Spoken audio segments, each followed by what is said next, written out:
महाराजांचा पुतळा होता आणि त्या पुतळ्याचं अनावरण झालेलं नव्हतं, तर अमित ठाकरे त्या ठिकाणी गेले आणि आपल्या मनसैनिकांसोबत त्या ठिकाणचं महाराजांचा पुतळा आहे त्याचं अनावरण केलं.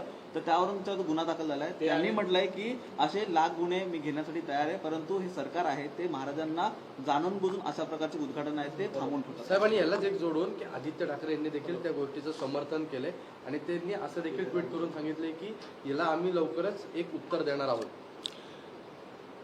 बालबुद्धीमुळे काही लोक अटेन्शन सीक करण्याकरता किंवा प्रसिद्धी मिळवण्याकरता अशा काही गोष्टी करत असतात आणि निवडणुकीच्या काळामध्ये अशा प्रकारचं अटेन्शन सीक करण्यापेक्षा आपल्याला निवडणुकीमध्ये लोकांनी का घरी बसवलं किंवा जनतेच्या आपल्याकडनं काय अपेक्षा आहेत, जनतेच्या काय सूचना आहेत, याच्याकडे जर काही लोकांनी लक्ष दिलं तर जास्त त्यांचा याच्या नंतर विकास होऊ शकतो.